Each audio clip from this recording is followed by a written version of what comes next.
Rede Liberdade, que é um espaço virtual suprapartidário, de encontros, de debates de militantes, de ativistas de esquerdas, um canal progressista, trazendo debates de qualidade aqui no nosso Facebook e no YouTube. E tu recebeste também o troféu Mulher Imprensa, como jornalista de mídias sociais, que bacana isso aí. Foi logo na hora que eu fundei, foi logo depois que eu fundei, já ganhei o prêmio.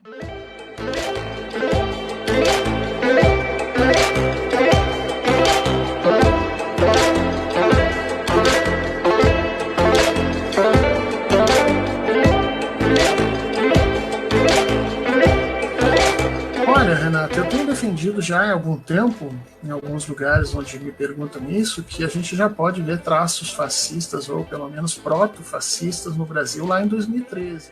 Este foi o fato que desencadeou todo o processo que culminou 16 dias após, no dia 2 de outubro de 2017, com o suicídio do meu irmão. Mas eu vou colocar um contexto aqui para tentar entender por que eu concordo com a tese de que a perseguição e a Lava Jato contribuíram para a morte da Marisa. Até depois me incluiu nesse grupo que fez uma ameaça de morte mesmo. Falou que era para tirar a matéria do ar. Do caso contrário, a próxima matéria seria de quantos tiros a gente levaria.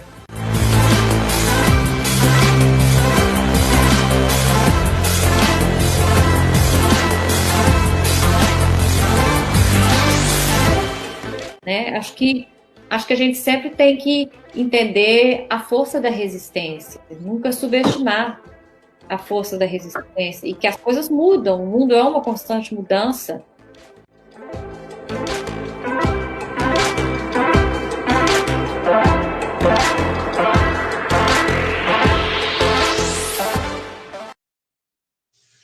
É isso aí, a nossa Rede Liberdade sempre surpreendendo com entrevistas ótimas. A gente está aqui agora com a deputada federal Maria do Rosário. Sou obrigada a confessar que sou fã, votei nela, é a minha deputada. Tudo bem, Maria? Tudo bem, Carla, é um prazer imenso estar contigo, apesar de todos esses tempos ruins que a gente está vivendo, mas existe uma rede para chamar de liberdade, existe resistência. Estamos resistindo. Isso. Bom, a gente hoje vai falar sobre a mulher e a pandemia, né? Basicamente isso, né?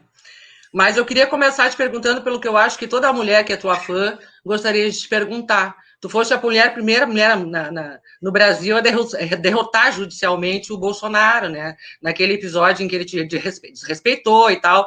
E o que eu queria perguntar para ti é assim, ó, tu achas que realmente foi o machismo que deixou ele te desrespeitar mais, ou ele é assim com todo mundo? Tu acha que isso pesou na agressividade dele contigo? Eu acho que a agressividade dele é com todas as mulheres, né? Então, isso. Porque é muito complicado quando tu é humilhado em público. Né? No privado é terrível. Nós sabemos, a violência doméstica, tudo isso, a gente sempre lutou contra isso. Mas a humilhação o tipo de ação pública, ela acaba te diminuindo, né, tentando te oprimir ao máximo. Publicamente é muito difícil.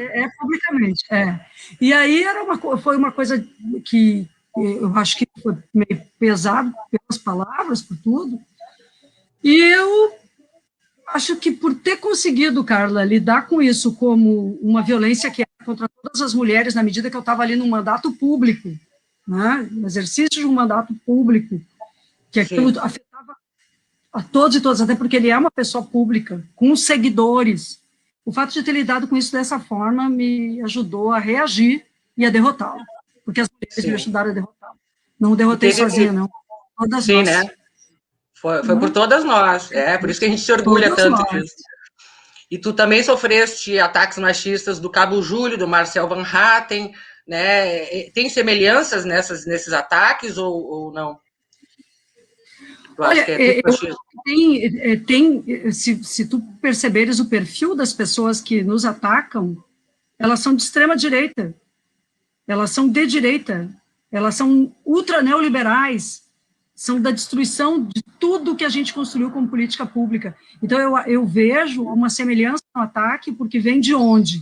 Vem de um campo político que, para afirmar as suas ideias de destruição de direitos, utiliza a agressão às mulheres, perseguição a quem defende os direitos humanos, as nossas lutas e a nossa presença pública, eles miram realmente na política. Sim.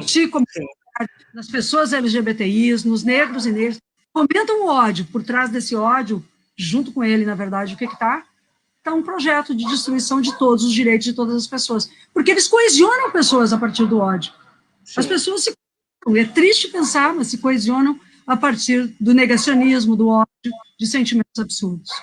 E é um campo que sustenta o machismo estrutural, que a gente chama agora, né? Que permeia todas as relações das mulheres em todos os campos em que elas atuam, né? A gente sempre chega com um alvo no peito, né? Mais ou menos isso. No episódio de discussão com o Ciro Gomes, tu percebeste algum tipo de relação desse tipo também, machista? Ele fala contigo não como uma outra parlamentar, mas como uma mulher, né? É diferente. Né? Mas ali eu o interrompi várias vezes. Eu tenho que dizer que eu interrompi o Ciro Gomes. Por que eu interrompi o Ciro Gomes? Porque era um debate com policiais antifascistas e ele, até adiantando a linha que ele está agora, o Ciro declarou publicamente que ele quer derrotar o PT, né? Quando nós do PT queremos derrotar a direita no Brasil, queremos derrotar Bolsonaro. Quando nós miramos no Bolsonaro, chamamos todos para mirar no Bolsonaro, atacando a destruição de políticos, o Ciro disse que tem que derrotar o PT. E naquele episódio, eu estava num debate lá em Pernambuco, em Recife, com policiais antifascistas, o primeiro Congresso Nacional de Policiais Antifascistas, eu e o Ciro éramos na mesma mesa, e o Ciro ficou todo o tempo atacando o presidente Lula. E aquilo me chamou muito a atenção. Pedindo autocrítica, né? Pedindo autocrítica do PT, né? O tempo todo. E era um ataque mesmo, entendeu, ao Lula. E eu achei... Eu disse, poxa, Ciro, o Lula não está aqui, mas aquilo foi me incomodando, sabe, Carla? Era um ataque a ti, né, Maria? Era um ataque a mim, era um ataque a todos que estávamos ali. Aí eu interrompi mesmo, sabe, para dizer, olha, Ciro, o Lula estava preso, injustamente preso, né? Tudo que a gente está vendo da Lava Jato só corrobora que isso tudo era uma ação armada, organizada, orquestrada para prender o Lula e impedir que ele participasse das eleições. E aí eu disse, ao interrompê-lo, eu acho que o ataque do Ciro foi diferente, né? Foi político. Vou dizer que não quero situar como machista, vou situar como político. Foi um ataque político. Até o estilo dele, né? Ele é igual. É o estilo grosseirão dele, assim, né? O estilo é meio assim. Teve uma assessora de parlamentar que te ofendeu, né, também. E foi uma ofensa machista e coisa e tal. O pessoal estava debatendo isso e pensando, será que isso faz parte do machismo estrutural, essa coisa de também levar as mulheres a agirem desta forma, né? Tá dentro desse grupo, desse campo, né? Assim, durante um largo período, foi terrível, porque o Bolsonaro, eu nem gosto de dizer o nome dele, mas essa figura que está aí praticando um genocídio contra os brasileiros e brasileiras, ele desencadeou e criou um gabinete do ódio. Então, só que esse gabinete do ódio joga as coisas e tem quem vá assumindo essa postura, né? O fascismo é assim. O fascismo é a disseminação do ódio contra determinados grupos, contra determinadas posições políticas. Então, todo esse ódio à esquerda, ao PT, às mulheres, isso tudo se mistura. E ele fez seus seguidores. Então, essa senhora, no ataque, óbvio, é triste de ver, mas as seguidoras... E, Carla, eu não sei se tu concordas comigo, mas ao longo desse período, eles têm tentado criar um perfil do que é a mulher a ser aceitável, entre aspas, na vida política. Então, essa mulher segue as ideias fundamentalistas, ela tem a associação com uma dimensão religiosa, ela é aquela postura bem comportada, que não somos nós. Muito antiquada, né? Muito antiquada, né? Muito antiquada, muito tutelada. E é o tipo de posição, enfim, que nós também não podemos aceitar, porque nós devemos ser livres como nós quisermos ser. A Dilma teve muita dificuldade para ser aceita, né? Eu tenho a impressão de que ela também deve ter sofrido desse machismo estrutural, porque eu me lembro que comentavam muito, a Dilma é muito dura, a Dilma é muito antipática, a Dilma não sei o quê, mas se fosse homem ninguém falaria isso, né? Então, o que esperava? Que ela fosse fofinha, doce, e ela não é, ela é uma mulher forte, né? Uma guerreira, vamos dizer assim, né? Tu achas que ela sofreu desse tipo de coisa também, ou ali foi só... Eu tenho toda convicção, eu tenho certeza disso, cara.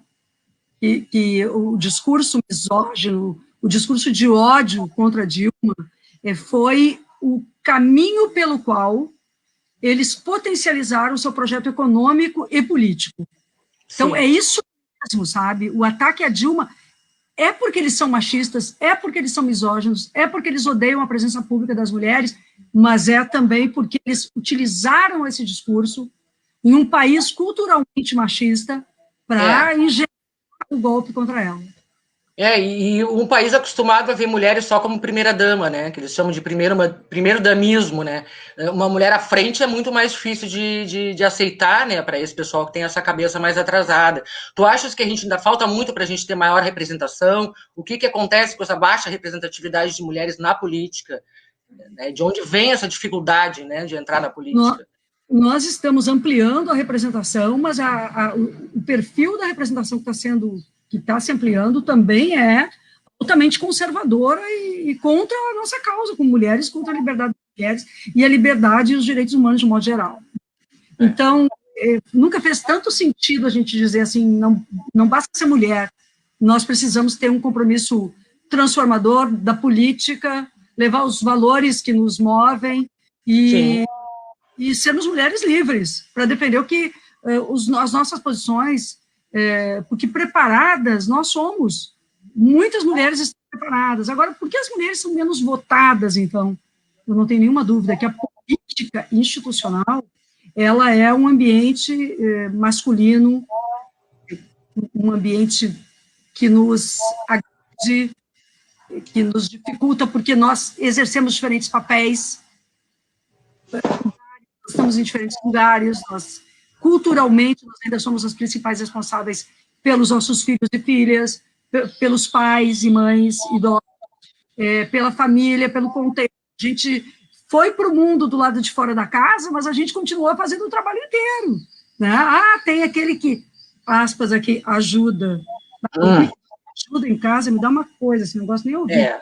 Ajuda verdade, como se fosse obrigação tu e o outro está ajudando. Né? O outro está ajudando, cá para nós, né? Então, nós não conseguimos fazer essa travessia cultural, sabe? Então, a opressão, a violência é muito grande e os afazeres. E aí a gente tem de dizer, né, Carla, como mulher, nós fazemos muitas coisas ao mesmo tempo. Muitas. Somos muitas. Nós somos muitas, mas isso é uma forma também de nos tanto com a reprodução da vida, do cuidado, da atenção, que a gente não tem tempo de ligar o noticiário depois do almoço para ver aquilo que vai estar acontecendo, ou de estar pegando um livro para ler, ou de fazendo outra coisa, porque tudo está nas nossas costas. Isso essa cultura conta também sobre nós. Eu concordo contigo. Né? Eu concordo contigo, eu tenho 4 filhos, eu sei bem como é que é, não dava tempo nem de ir para o banheiro, às vezes. Não é fácil, né? Não é fácil. Mas assim, isso me remete... Né? Sempre. Qualquer falha, né? Freud explica. Mãe, é isso, é aquilo, né? Se tu pode ser uma boa mãe, uma parlamentar, se tu pode... meu Deus, é sempre assim. De tudo, né?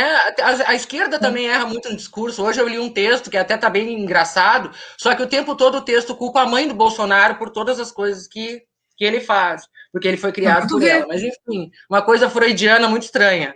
Mas isso que tu estava falando, né, da gente ser a responsável por tudo, né, com relação à família, à casa, e mais ter que se virar, trabalhar e tal, a gente tem essa impressão nítida de que as mulheres sofreram mais nessa pandemia. Eu queria que tu falasse sobre isso, sobre a questão da violência doméstica e do desemprego também, da situação econômica das mulheres, né? Bom, durante a pandemia. Olha, no Brasil, o fato da gente já ocupar, antes da pandemia, os lugares com salários mais reduzidos, o trabalho precário, e a reforma trabalhista jogou todo mundo no trabalho precário. Mas esse trabalho precário é especialmente, historicamente, das mulheres. Não ter carteira assinada, não ter direitos trabalhistas, trabalhar o chamado emprego doméstico, né? Que na verdade, um emprego para ser domesticado, né, que é a pessoa lá a serviço sempre da outra família, muitas vezes sem condições de cuidar da sua, e nem sempre com todos os direitos assegurados, até porque até a Dilma, até o governo da Dilma, o trabalho doméstico era algo colocado à margem de qualquer legislação trabalhista. Sim. Uma extensão do escravismo. Então, eu te digo, as mulheres sempre tiveram menor renda. Nós sempre tivemos mais trabalho e menor renda. Somos uma força considerável na população economicamente ativa, mas muito mais desvalorizada do ponto de vista salarial, ocupando lugares menos valorizados. E com diversas jornadas. E aí vem a pandemia. E a pandemia desempregou, mas a pandemia, antes de desempregar, já colocou para fora quem estava no trabalho precário. Esse trabalho, a faxineira, a empregada doméstica, a que trabalha de bico, que faz pastel, aqui, sabe? Esse conjunto, mas aí também a profissional liberal, né? Ela também foi, sabe, terra arrasada. E há ações na saúde, por exemplo, e na educação, sobretudo na saúde, onde os cuidados mais diretos também estão sob responsabilidade das mulheres, na enfermagem, nas técnicas de enfermagem. Então, as cuidadoras, né? Cuidadoras, exatamente. As babás também, enfim. As babás, tudo profissões históricas e tipicamente exercidas como extensão da vida familiar, de cuidado e das mulheres. E isso tudo nos levou a, eu creio, a uma condição de menor autonomia, à medida em que a gente está com menos renda, temos menos autonomia.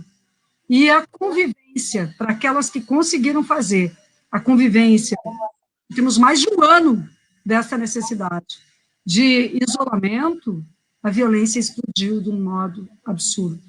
Os números subiram? Aquilo que foi contabilizado, sim, Carla, porque o Brasil não tem um sistema nacional adequado. E o que nós tínhamos, altamente confiável, que era o DataSUS, já começa a estar com muita subnotificação. Porque o que ocorre é que, porque o DataSUS era confiável, porque uma determinação da presidenta Dilma, até por via de decreto, estabelecia, e depois por lei também, estabeleceu que médicos, enfermagem deveriam notificar a mulher vítima de violência, se identificasse essa situação da violência. No entanto, as mulheres vítimas de violência doméstica nesse período, elas procuram menos unidades de saúde, menos os hospitais. Por quê? Porque tem a Covid, porque não tem atendimento, porque não tem nenhum atendimento. Então, nós criamos uma lei, votamos uma lei sobre o atendimento no período da pandemia, atendimento integrado, saúde, polícia, o conjunto de atores e serviços públicos que devem atuar para a proteção da mulher, mas nós vemos que as políticas públicas não foram adotadas. E por que elas não foram adotadas? Motivo muito simples. Orçamento do Ministério da Mulher, 2020, cerca de 130 milhões de reais, executado 5 milhões. É a Damares, né? É a Damares que cuida. Não executa, não cumpre políticas. A Damares é o fim da picada, né? A Damares é o fim da picada. Né? É o fim de tudo, amiga, é o fim de tudo. A Damares é o fim das mulheres. Um horror. Eu tenho a impressão de que a violência psicológica deve ter subido muito também, né? E essa não é muito denunciada, né? As pessoas não procuram muito ajuda para essa violência psicológica e a violência financeira também, né? Numa situação de pandemia, o cara está trabalhando e a mulher não está, e ele oprime ela com isso, né? Isso deve ter acontecido muito também, né? Só que a gente não vê. A violência contra a mulher idosa é muito. Que a Lei Maria da Penha coloca, né? Da violência física, psicológica, violência sexual, violência patrimonial, a violência econômica, enfim.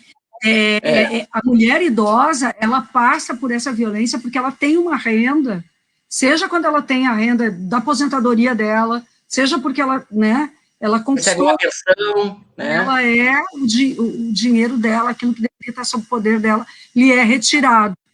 Essa é a verdade. Por parente.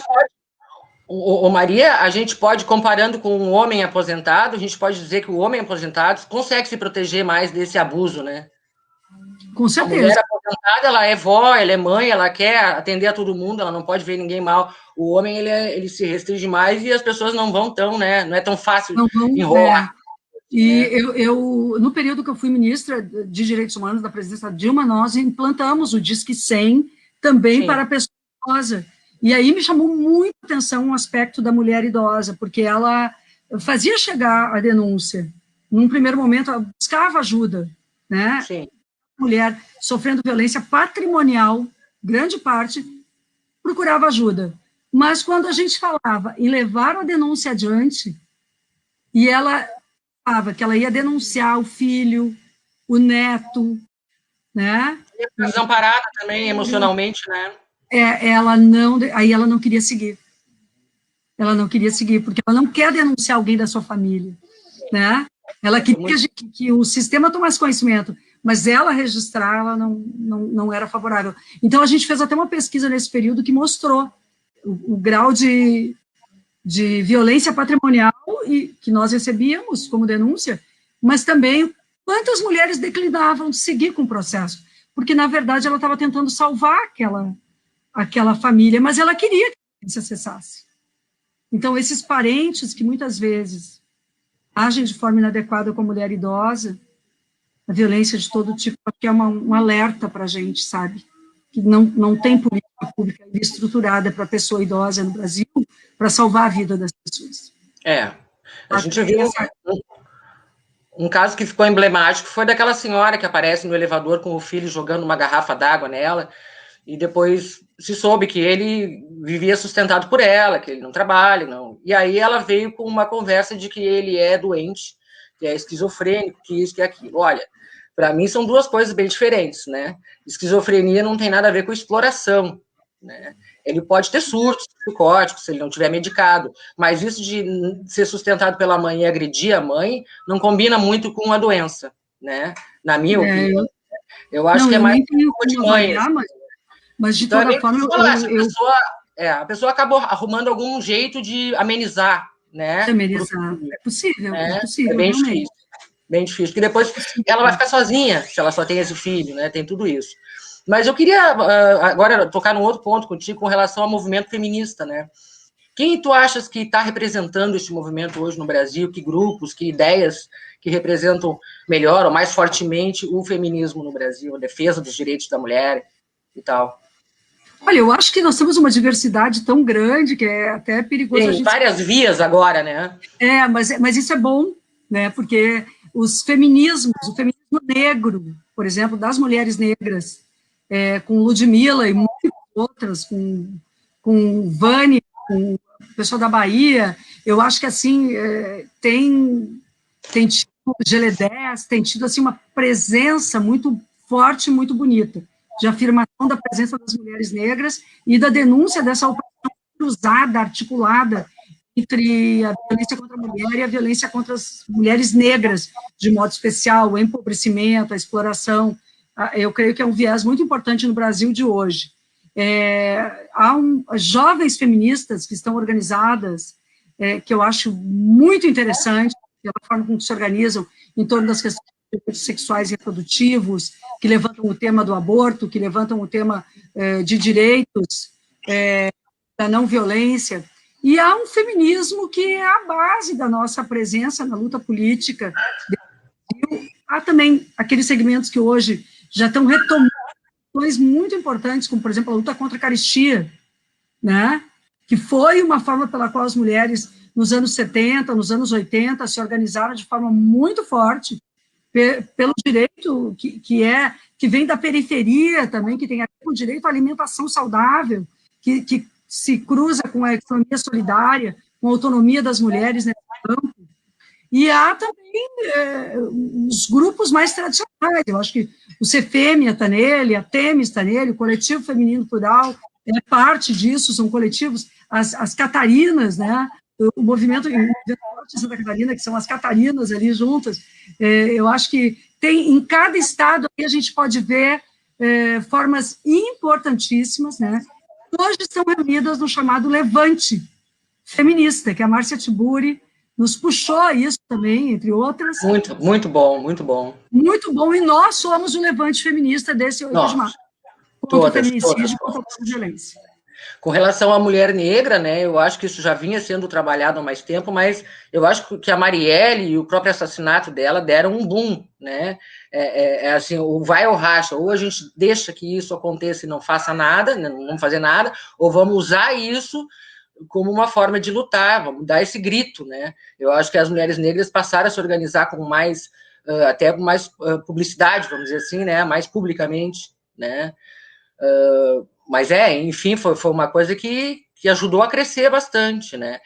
Agora o pessoal está perguntando aqui, como mãe de uma mulher, como é que tu queres o futuro para tua filha? Eu sou mãe de 3 mulheres, é complicado, né? Eu quero que a minha filha seja uma mulher livre, que tenha a liberdade de opinar, de escolher seu caminho. Eu quero que ela lute ao lado de outras mulheres, eu quero que ela tenha essa opção. Eu acho que ela é uma mulher livre, sabe? Eu acho que ela é uma mulher que enfrentou muita coisa. A adolescência da minha filha, Maria Laura, foi extremamente dificultada por essa política de ódio. Ser minha filha, que não foi uma opção para ela, acabou sendo, de uma certa forma, eu vou dizer para ti, até me dói dizer isso, mas algo que foi difícil para ela, porque o ódio era contra mim, mas eles a usaram. Eu lembro, teve 2 episódios de bullying, né? Fotos, nem era ela nas fotos, foram muito forte, news e tal, né? Mas eu acho que ela ficou numa idade ruim, né? Pegou ela numa idade ruim, ela tinha o quê? 15, 16 anos? Isso, uma idade muito difícil, mas ela por isso que ela é para mim. Eu a admiro tremendamente, porque assim, ela é uma marca de superação, de estar legal, de lutar pela vida, sabe? E passar isso para outras meninas, seja através da rede, da internet, as coisas que ela diz fazem sentido quando ela fala sobre esses aspectos, mesmo que fale sobre tudo, né? Porque eu acho que a gente olha para os filhos das militantes, das pessoas que fazem uma opção de serem de esquerda e pensa, essa pessoa vai ser isso, vai ser aquilo. Não, ela tem que ser livre, né? Eu acho que ela é uma mulher de esquerda, é uma menina de esquerda, eu me orgulho disso, mas não é uma pessoa da militância política. Eu acho que o jeito de ser engajada dela é totalmente diferente do meu, mas eu não quero que ela seja uma cópia do que eu sou, eu quero que ela seja o que ela é, né? E eu acho que tu também, né, Carla? Tu sonha. Claro, toda a vida. As minhas filhas são completamente diferentes uma da outra. Uma é mais pro lado da música, a outra é mais zen e coisa e tal. E tem uma delas que é da política, mas que não é do PT, ela foi pro PSOL.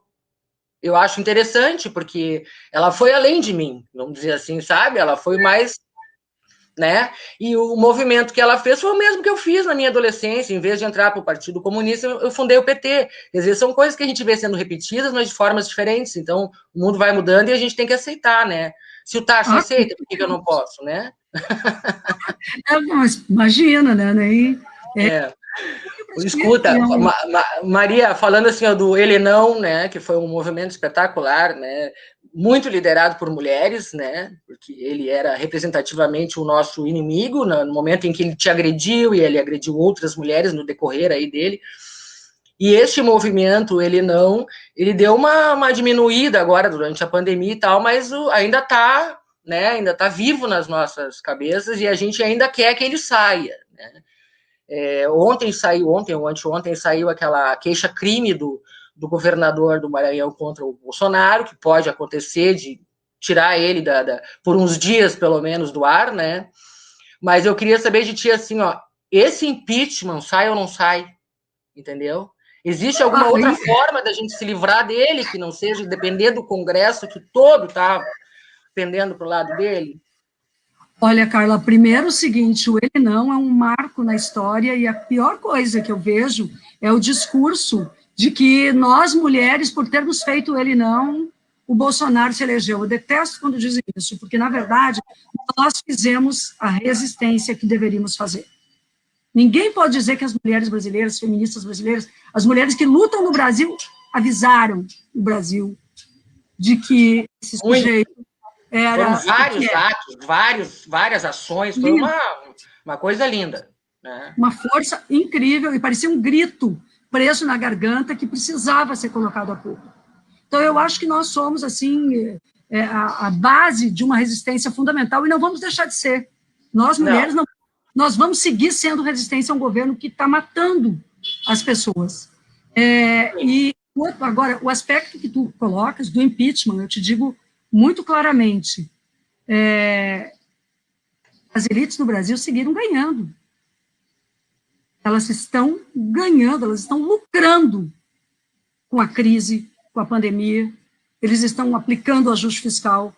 Nunca tantos militares, talvez na ditadura, mas tantos e tantos militares em pastas fundamentais, demonstrando uma incompetência terrível, como na área da saúde, mas são mais de 11 mil militares em postos chaves.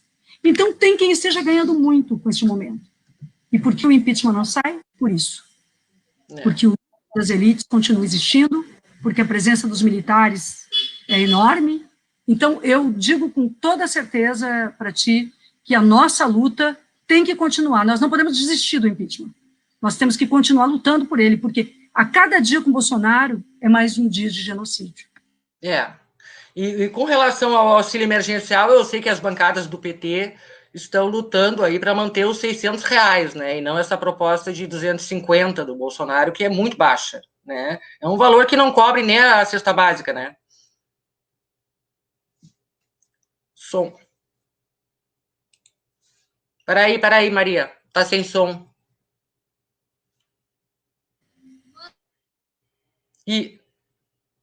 Um minuto, Carla. Ok.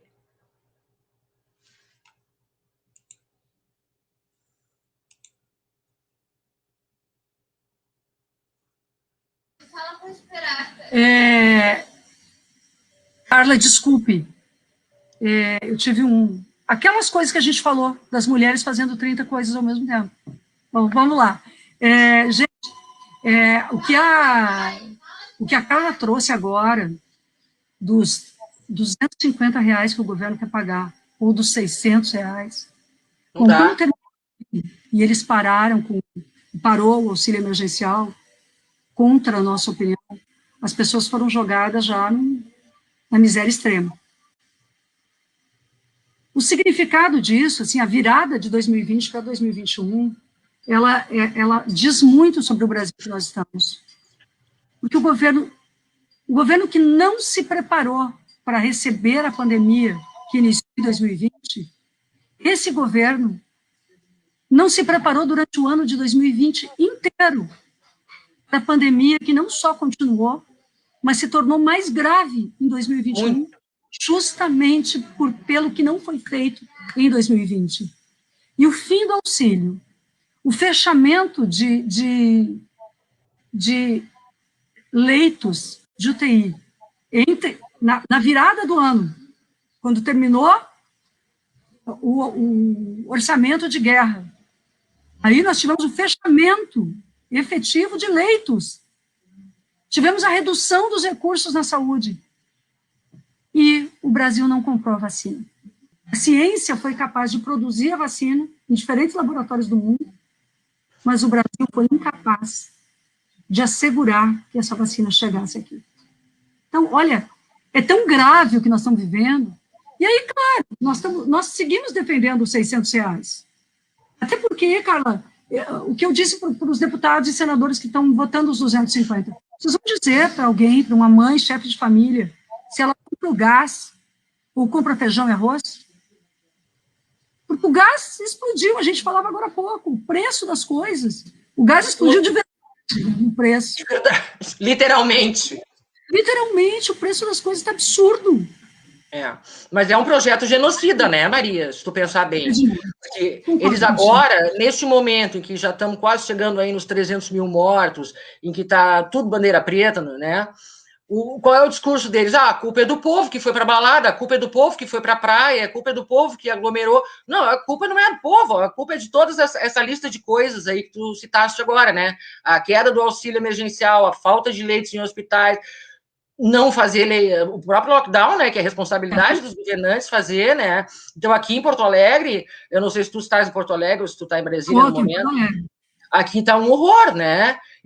Isso aí é uma coisa assim, que vai deixando a gente cada vez mais deprimida dentro de casa, porque tu pensa, meu Deus, eu não posso ficar doente. Eu, neste momento, inclusive, tenho um parente meu, um primo, irmão meu, que está muito mal em casa, mas está em casa porque não tem vaga em hospital, senão eu estaria no hospital com oxigênio bonitinho, entendeu? Está tentando se salvar em casa.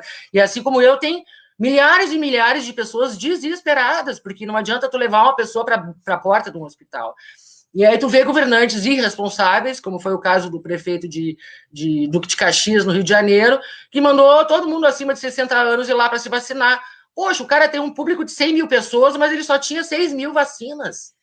Entendeu? É um irresponsável. Aí fica todo mundo aglomerado nas filas. Em Porto Alegre, né? O prefeito Melo dizer aquilo. Né? Dizer, olha, doe a sua vida. Também. Sabe, é uma coisa, realmente é o negacionismo. E a mídia ajudando, né, Maria, a dizer que a culpa é do povo, né? Exatamente. Olha, eu te digo que o que nós estamos vivendo é extremamente violento.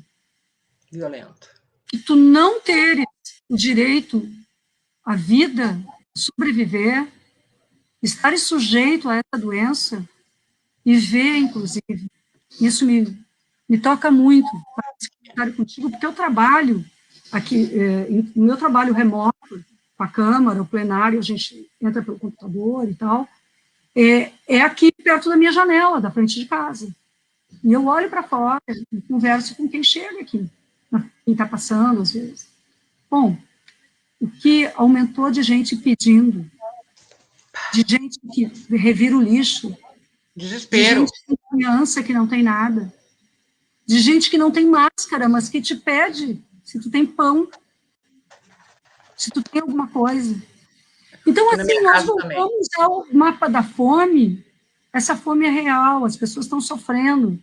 Eu acho que não basta a gente falar, a atitude solidária é uma atitude ética. Nós não deixarmos as pessoas, sabe, eu não consigo dizer para uma pessoa que eu não tenho se eu tenho. Sim. Eu não consigo, eu realmente alcanço, porque eu acho que ela não estaria passando por aqui pedindo se ela tivesse tudo. Mas eu tenho consciência de que não basta isso, de que tem que fazer a luta política, de que tem que derrubar esse... Então eu queria, aqui, aproveitando que a gente está conversando, as pessoas que estão nos assistindo, a gente tem que fazer as duas coisas, a gente tem que ter atitude ética solidária. É uma atitude ética não te expor e levar o vírus para tua casa. Se tu não está trabalhando, não vai lá no fulano, não vai lá no boteco agora. Não precisa cortar o cabelo. Não precisa cortar o cabelo. É aqui, ó. Meu cabelo. Não sei se dá para ver, que é 1 metro de comprimento. Eu pareço uma Iemanjá, né? Né? Bom, né? Iemanjá de procissão, como eu digo. Mas não vou no dentista, caiu um dente aqui, azar. Entendeu? Eu fico triste pela guria que corta o cabelo. Mas eu quero que ela tenha o direito de ficar na casa dela também. Mas, de repente, tu pode programar, tu faz um depósito lá para ela e diz, vou deixar, já pago aí, quando eu for aí, tu corta, entendeu? Para a pessoa não ficar, isso, né? Tem formas de resolver, né? E agora, uma coisa. Não adianta a gente só pessoalmente, a gente tem que fazer essas coisas, porque nós somos seres humanos e seres éticos, mas nós temos também que lutar na política. Usar essas redes para derrubar esse governo. Derrubar mesmo. É o impeachment. Se o senhor Rodrigo Maia tivesse colocado o impeachment lá no ano passado, quando já tínhamos... O problema é o seguinte, no nosso país, é triste ver que aquele sentido de banalização do mal da Hannah Arendt aqui pode ser percebido como banalização da morte. Quando nós tivemos 10 mil mortos, nós nos horrorizamos. Na rua quebrar tudo. né? E agora nós já estamos com 260 mil, e nós parece que... Enquanto isso, os paraguaios lá com 10 mil já estão quebrando tudo, botando fogo em tudo no Paraguai, né? Indignação tem que... Com relação, assim, ó, a algumas coisas da área de direitos humanos, né? Por exemplo, a gente tem aí, a gente está vendo uma humilhação muito grande em alguns lugares dos idosos, né? Com relação a as pessoas desprezarem que eles vão morrer se pegarem a doença, então as pessoas não cuidam, não resguardam os idosos, e a situação da vacinação, que é ridícula. Um dia vacina os 102 anos de idade, no outro dia os de 101.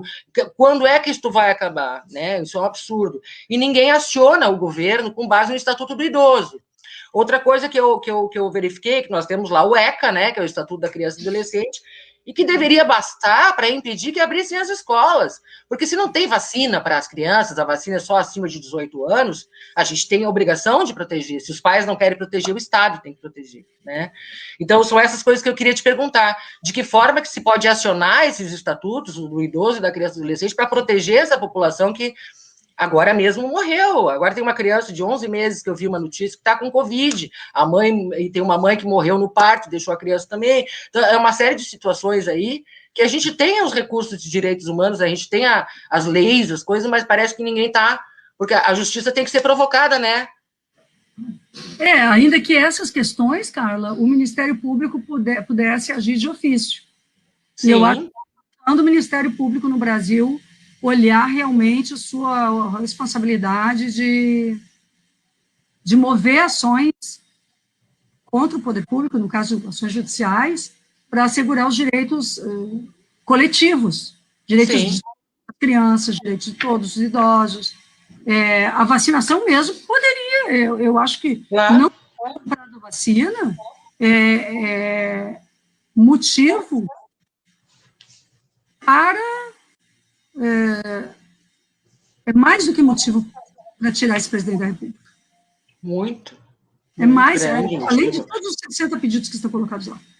Agora ele disse que eles vão incluir, né, os professores e funcionários de escolas nessa faixa prioritária da vacinação, mas eles também não dizem quando. E as escolas, em muitos lugares, estão abertas, né, e as crianças estão se contaminando e levando para casa também o vírus. Quer dizer, os professores se fechasse tudo por 30 dias, nada disso teria acontecido, né? Com certeza. Ninguém teve força para fazer isso, né? Eu concordo contigo. O prefeito de São Leopoldo, Vanazzi, que é um companheiro do PT, ele tem sustentado exatamente isso. Só que uma cidade fecha tudo e as outras ao redor... Não resolve. Todo o possível para fechar, para assegurar que os serviços essenciais permaneçam, porque fechar é a melhor forma, inclusive, de preservar o principal serviço essencial de hoje, que são os hospitais. Sim. É preservar.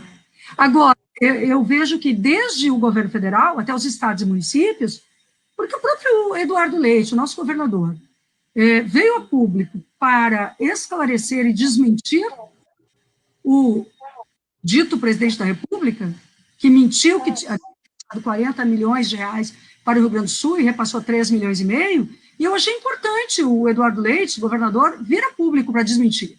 Tá? Claro. Muito importante. Valorizei imensamente. Mas aí eu vi que o Eduardo Leite entrou judicialmente pela abertura das escolas. Gente, as escolas estão destruídas. Elas não têm um bebedouro adequado. Elas não têm banheiro. Muitas estão sem água. Então, como é que nós vamos garantir que as crianças possam ter a higienização necessária das suas mãos, né? E o próprio ambiente esteja adequado e cuidado para uma alta contaminação como temos hoje, até porque a nova cepa do vírus é ainda mais grave, mais transmissível. E pior para os jovens, né? Exatamente. As escolas, portanto, abertas, públicas ou privadas... É um crime. Abertas porque elas são É um crime. Em São Paulo, Dória fechou tudo, menos as igrejas e a escola.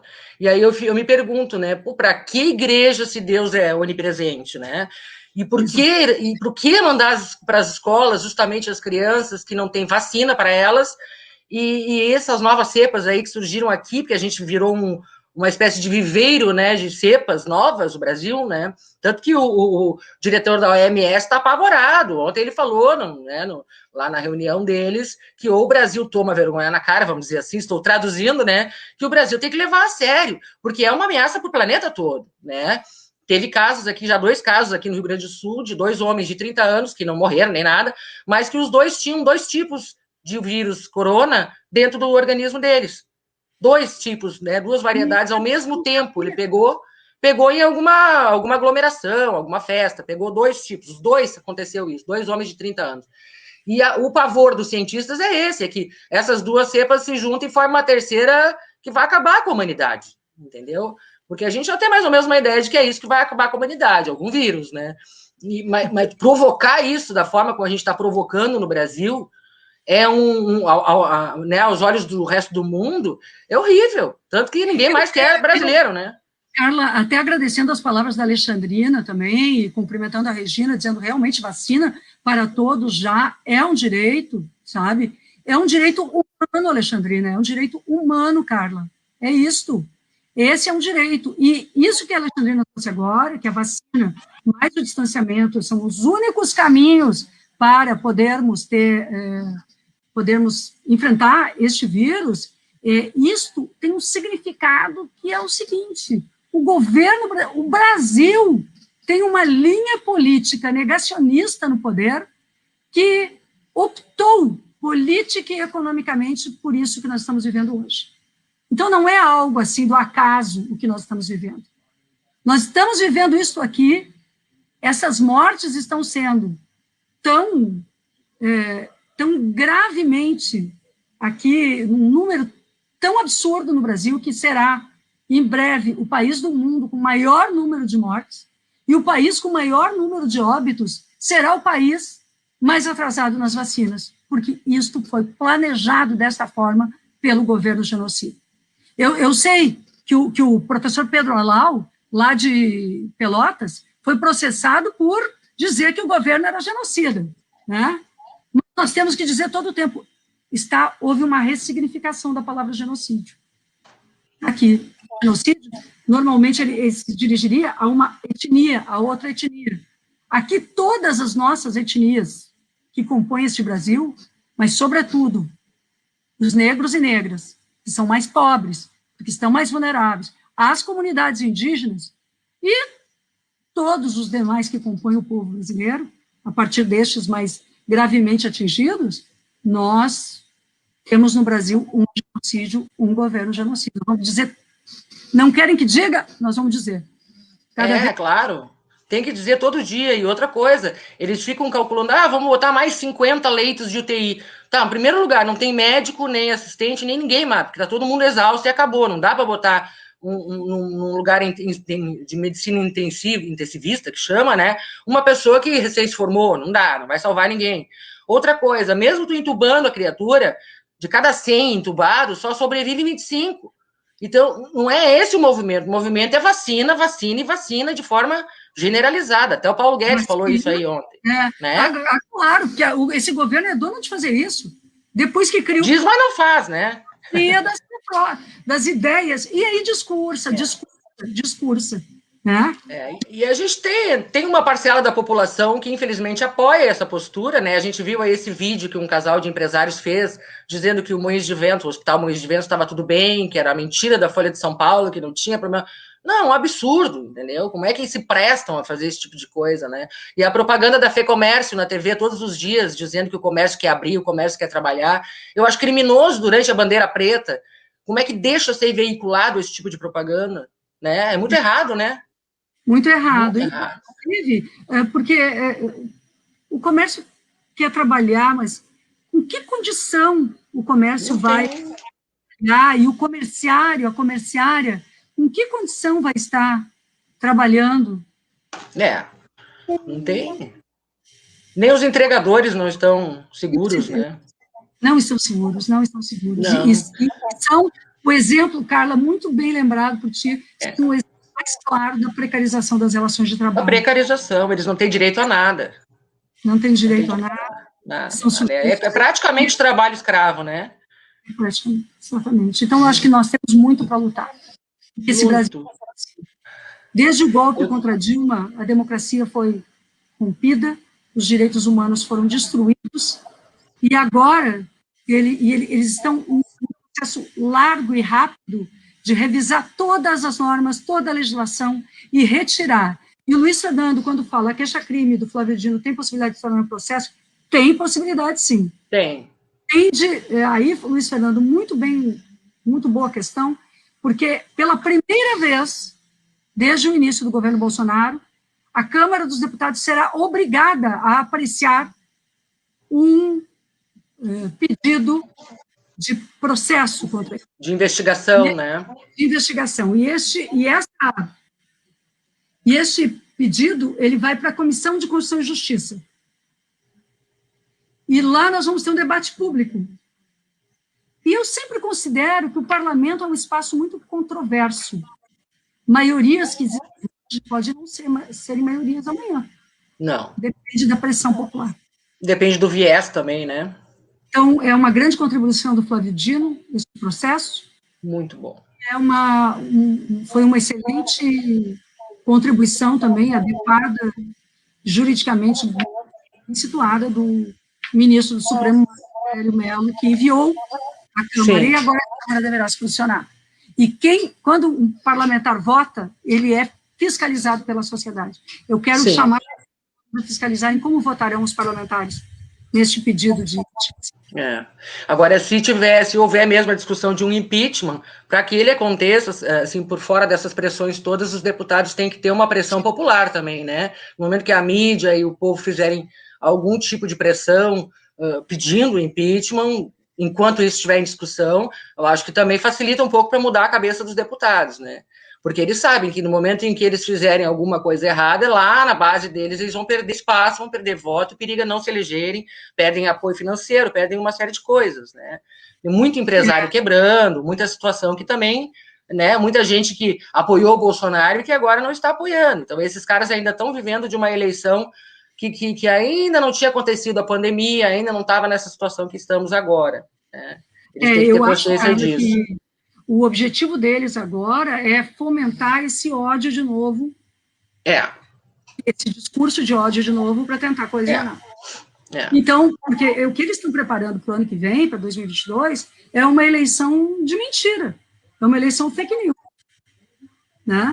É uma eleição com disparo em massa, porque o TSE também não fez nada. Não. Porque a gente cobra, o TSE não fez nada. Nas eleições municipais, a gente viu o que fizeram contra a Manuela, fizeram contra a Benedita. Então, isso tudo vai voltar. Não, aqui foi muito louco, né? Porque o cara assumiu como prefeito, mesmo tendo sido condenado por fake news na campanha e tendo que pagar cento e tantos mil, né, de multa, que eu nem sei se ele pagou, acho que vai ficar devendo, mas, enfim, ele assumiu como prefeito. Como é que pode isso? Não podia ter acontecido. E eu te digo assim, ó, do meu ponto de vista, nós estamos à beira de um processo de maior fechamento com todo esse discurso fascista do governo. Essa semana nós tivemos um jovem preso no Rio de Janeiro por fazer um discurso contra a violência do governo Bolsonaro, o André Constantini, um lutador das favelas, do movimento negro.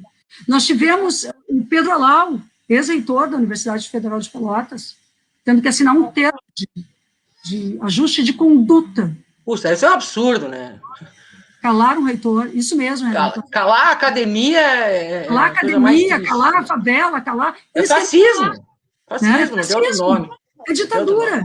E eu, na minha opinião, 2022 vai depender do que a gente fizer agora em 2021. Ou seja, se nós não tivermos capacidade de resistência maior, de organização e de maior esclarecimento da população, nós vamos ter o seguinte quadro: Bolsonaro vai ir para a eleição com apoio dos bancos, do capital financeiro, com apoio dos grandes, dessas elites apodrecidas do Brasil, para dizer ou ganha no voto, ou ele já armou suas milícias. Por isso liberou. E nós temos que lutar muito. A gente tem que tentar impedir ele de, por exemplo, privatizar a Caixa, que é um movimento que ele está tentando fazer. Se ele conseguir, aí sim que ele vai ter apoio dos bancos privados. A Caixa, a Eletrobras, né? Olha aí. A situação, né? Correios, né? Mas é o que a Sheila Corleone está falando ali, bonito nome, hein, Corleone.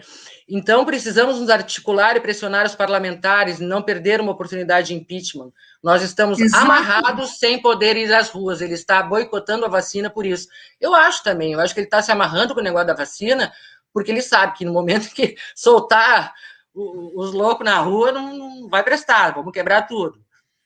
Sheila, eu acho que tu tens aqui uma reflexão justa, é isso sim. É, realista, né? Guedes, e na turma do Guedes, eu sempre me lembro que no início da pandemia, alguém lá no tal do Ministério da Economia, ou da Destruição da Economia do Brasil, falou que o número de pessoas idosas mortas ia ser uma forma de contribuição com o ajuste fiscal com a Previdência. Gente, então, que horror. Eu não me lembrava disso. Eu sempre lembro disso, porque eu não duvido que eles façam as contas. Façam as contas com as pessoas com deficiência, com as pessoas adoecidas, com as pessoas com comorbidades, com os idosos. O fato, por exemplo, de eles terem praticamente paralisado ou aumentado a negação de aposentadorias, né, e o pessoal que chega lá para pedir uma licença de saúde, vai no perito, o perito diz que não, a senhora está com câncer, mas tudo bem, pode trabalhar, entendeu? O que está acontecendo de casos assim é muito grande a quantidade, e eu não sei se é alguma orientação do governo federal ou se as coisas são, né? A gente fica, poxa vida, né? Orientação. Eu acho que é mais do que uma orientação. Houve uma determinação de meta para a perícia, para a devolução das pessoas. Eu acho. Eu tenho uma amiga que tem doença autoimune, agora está com diabetes, tem um monte de... A mulher não tem como ela trabalhar, entendeu? Ela está muito doente, fazendo um tratamento assim alto em termos de valor, ela está desempregada, ela está se virando como pode, mas aí ela pede um auxílio e é negado. O perito olha para ela e diz, não, tá tudo bem. E ela já tem mais de 60 anos, também não é nenhuma menina que vai conseguir um emprego amanhã, entendeu? Nem que seja de... Quando a pessoa está no processo de afastamento do trabalho pelo INSS, ela tem uma garantia, enfim, quando ela volta, assim, quando ela é devolvida, não demora muito, a empresa vai embora. A demissão dela, entendeu? E essa pessoa ficará sem condição nenhuma. Então, porque ela também não cumpriu o tempo para aposentadoria. Né? Então, na verdade, é o abandono social. E isso tudo é um modelo econômico que pensa que abandonar as grandes massas economicamente mantém a riqueza dos mais ricos. Que absurdo. Esse é o modelo. É nazismo, isso é muito nazista. É o da desigualdade, é o da violência, é nazismo. É nazismo, né? Isso aí é a cabeça do Hitler, né? É a cabeça, vamos matar não sei quantos mil aí, tá bom. A cabeça do Bolsonaro, eu lembro que ele dizia que na ditadura mataram pouco, tinham que ter matado uns 30 mil. Pronto, agora ele já conseguiu chegar quase nos 300 mil. 10 vezes a meta dele. Eu fico imaginando ali ele pensando, uma hora eu vou alcançar os Estados Unidos, entendeu?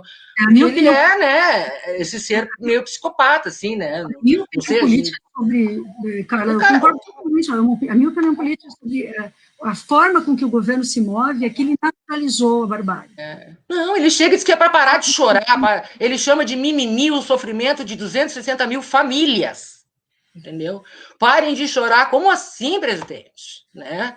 Como é que nós vamos parar de chorar? Eu não faço outra coisa. Entendeu? Não tá fácil. Maria, eu sei que tu tens um outro compromisso, né? Que a gente está com o tempo esgotado aqui. Eu queria te pedir para fazer as tuas considerações finais, dar alguma luz no fim do túnel para a mulherada, né? Porque a gente ainda tem muita luta para frente, né? Então, alguma esperança, alguma palavra de esperança. Esperança, né? Esperança na gente juntas, mesmo que distanciados, tentando fazer consciência, avançar a consciência da população brasileira, denunciando para o mundo o que acontece aqui no Brasil. A nossa tarefa é muito grande. Nós precisamos, num tempo como esse, procurar as nossas melhores armas. A nossa arma é a palavra. E não é fácil. As que se abriram aqui, nós vamos usá-las.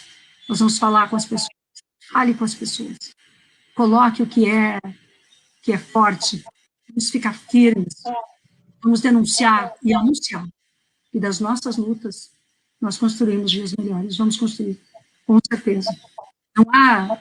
A história, ela não tem um ponto final. E nós somos sujeitos que modificamos os caminhos que ela toma. Então, nós vamos modificar isso, derrotando todos esses fascistas, as ditaduras todas, e construindo um tempo de liberdade para nós, mulheres, para todas as pessoas. Obrigada, Carla. Coisa boa ouvir isso, adorei. Vou sonhar com essas suas palavras hoje. Firme nessa rede de liberdade. Muito obrigada por existir. Eu que te agradeço, querida. Eu que te agradeço, nós todos da Rede Liberdade, mas principalmente eu, porque sou tua fã, sou tua eleitora, tenho muito orgulho de todo o teu trabalho, da tua força, né? E ninguém solta a mão de ninguém. Né? Eu tenho aqui, ó. E vacina já. Uma plaquinha do ninguém solta a mão de ninguém, estamos firmes. Firmes. Um abraço, Carla, para todo mundo que constrói a Rede Liberdade. Tamo junto. Obrigada, meu amor. Bom trabalho. Tchau.